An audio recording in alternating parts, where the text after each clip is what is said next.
Okay, I'm going to show you guys a really cool trick, and this is very beneficial and can make a ton of money in today's market with what is happening in most areas. I'm in Rochester, Minnesota. I'm just quickly showing you what's going on here.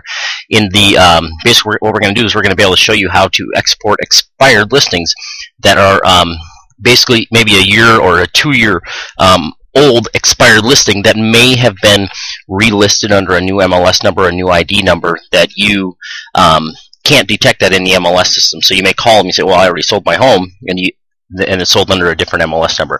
You can look it up, but it's going to take you a ton of research to do it in a large sum. So this way we can export them all, and then you can do some lead generation for that.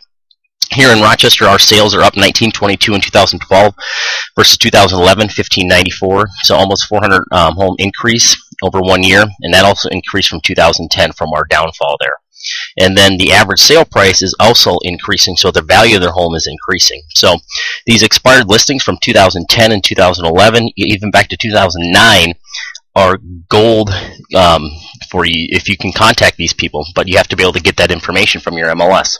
Our inventory, this shows you just since 2 years, our inventory was up at 1143 at one point, and now we're at 567. So cut our inventory in half. So we need listings very bad. The sales are up, the values are up.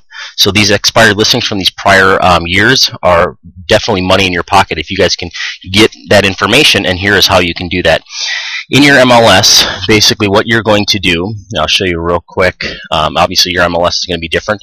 The only thing your MLS has to have the capability of is the ability to export your listings. So in your MLS, you're going to go here, you're going to run a search for a certain time frame. So if you want to do 2010, you are going to do any home that expired from 2010. That'll be part of your criteria. Also any home that's sold, listed, pended, or even removed off a market during that from 2011 to the current date, because you want to see if it ever got relisted down the road. So you run that, and here's how you can use Excel to find out if it had sold. So if you come into Excel, and this is my export, so it's a lot of data, and what we're going to look at is a few different headers here. Number one, the listing number.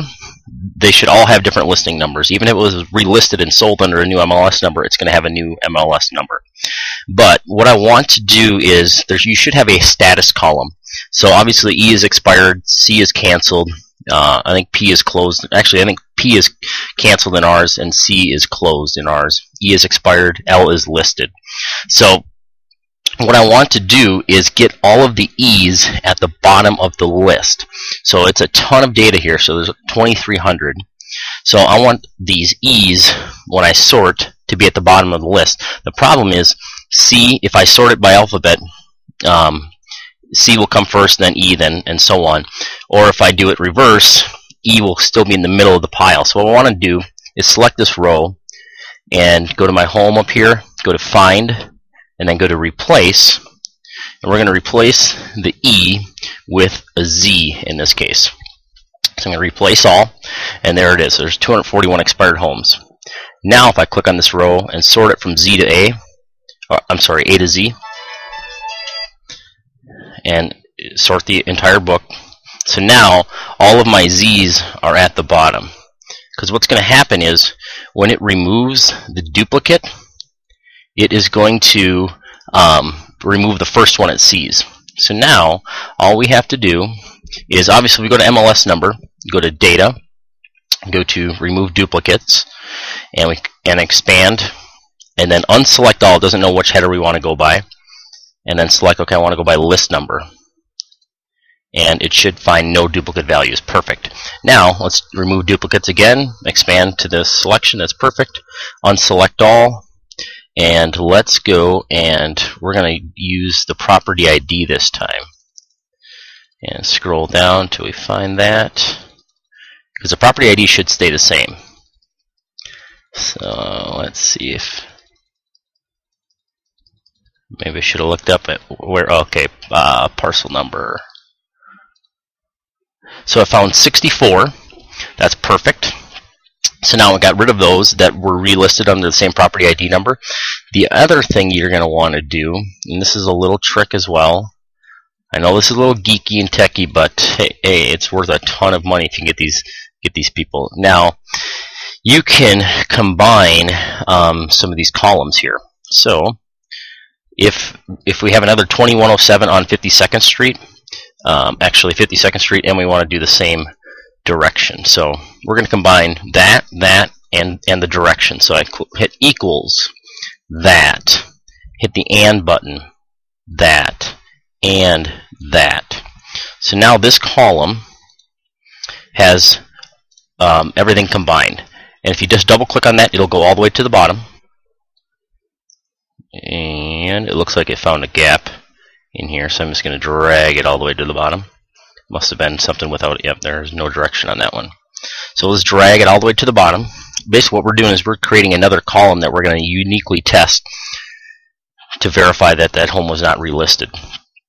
So now if we click on this row, and we're going to call, I'll just put Z's in here for the header, because it's going to want to know that when I do the remove duplicates, expand, and unselect, and I'm going to go down to that Z column and hit OK.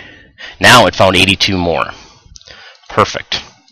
So now those are gone. Now I can go all the way down to my Z's right here. So they start right there. Scroll on down. I'm just going to copy all of those into a new file, and all of these are scrubbed. So I have 212 homes from 2011 that expired and never were relisted, or they may have, but they did not sell. So now I can call on these and trust that they were not relisted, resold, etc. So that is how you do that.